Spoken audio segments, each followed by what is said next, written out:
We know when we look at the Father, the Son, and the Holy Spirit, it doesn't add up.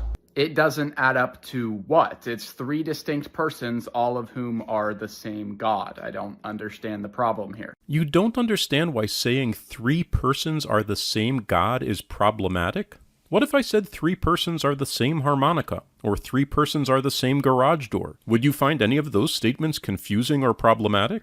He's God, but the Father is not the Son is not the Holy Spirit is not the Father, but they are all God.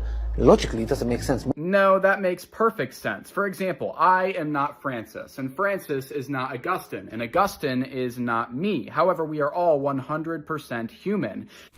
Interesting. All three of you are or were human, that is, belonging to species Homo sapiens, but is that analogous in any way to the Trinity?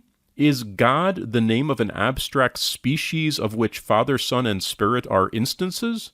That would suggest that neither Father, nor Son, nor Spirit actually are God, because God is the abstract parent classification.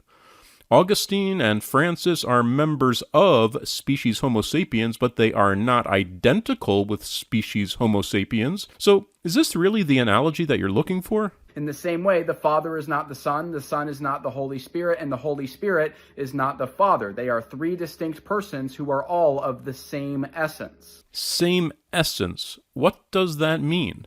A species is not an essence. A species is an abstract category generally defined by breeding boundaries or something like that. So when you say that you and Augustine and Francis are all humans, that has nothing to do with essence. So basically that just sounds like mumbo-jumbo to me. Now the main difference here is that the essence of a human is not infinite. It's limited. And therefore, when there's three different human beings, we are separated from one another. It makes three different human beings. However, the being of God is infinite. So when there are three different persons that are all the same essence of God, which is mumbo-jumbo, they are fully united within the same essence of one God, which is still mumbo-jumbo. At the end of the day, if you don't understand the difference between a person and a being... I confess I don't. Is this something I would have learned if I lived in the year 1200? You will never understand the Trinity. Those are two very important different words. Well, yeah, they are different words, so what?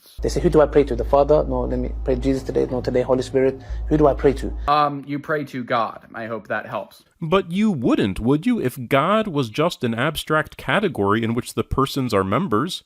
Like, if I want to order a pizza, I'm going to talk to the guy in the pizzeria. I'm not going to take it up with species Homo sapiens.